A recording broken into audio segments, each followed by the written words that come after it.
گاهی در گوشه های شهر دوشنبه چنین اعلان ها پیدا می شوند. آنها را یارمارکه جای کاری می گویند و کارخانه ها و بیشتر از همه اداره های دولتی کارگر می جویند. من در شبکه برقی کار میکنم. 7 فرزند دارم. مادرش 93 سومون چی میگیره؟ من همین نفقه.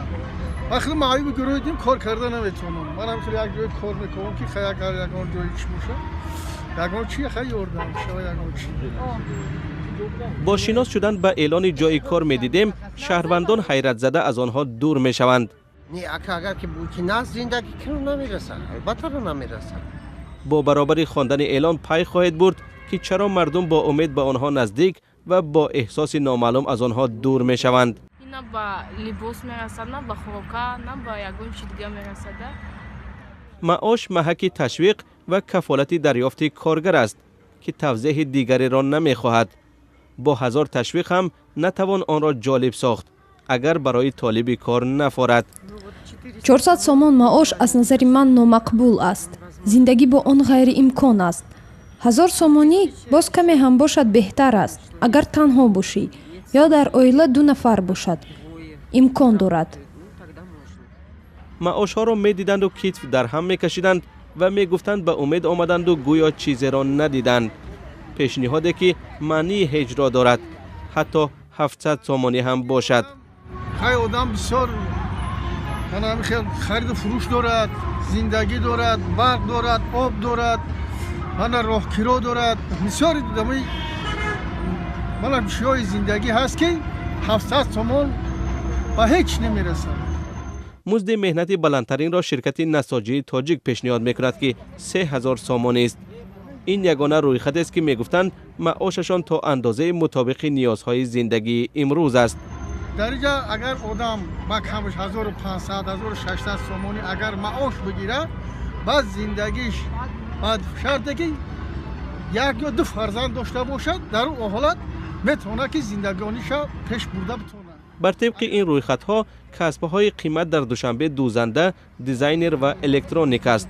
شاید الکترونیک گفتم مهندسی دستگاه های رقمی را در نظر داشتند. کسبیت من بیولوگ است.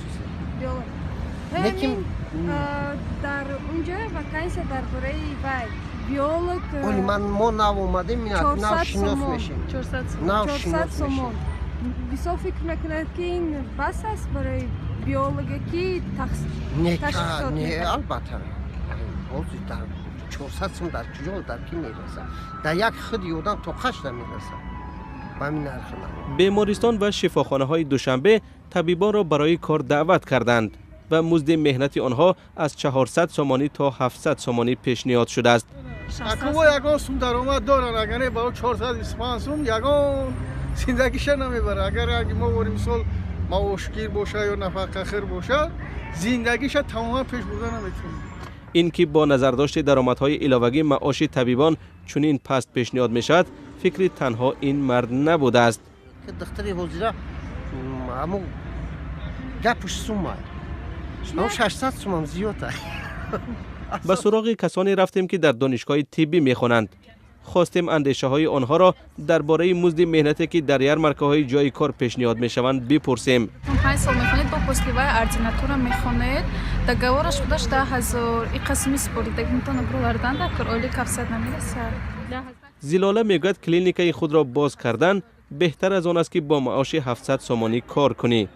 ساکنان بر این اندیشند که یارمارکه های اداره های حکومتی نمایش بیش نیستند و عادتاً در آنجا جای کار خوب پیشنهاد نمی شود. اگر میرسید اینجا اعلان وای نمیکردن، نمیبردن. باید که بیشتر میشد اگر بسیارتر میشد.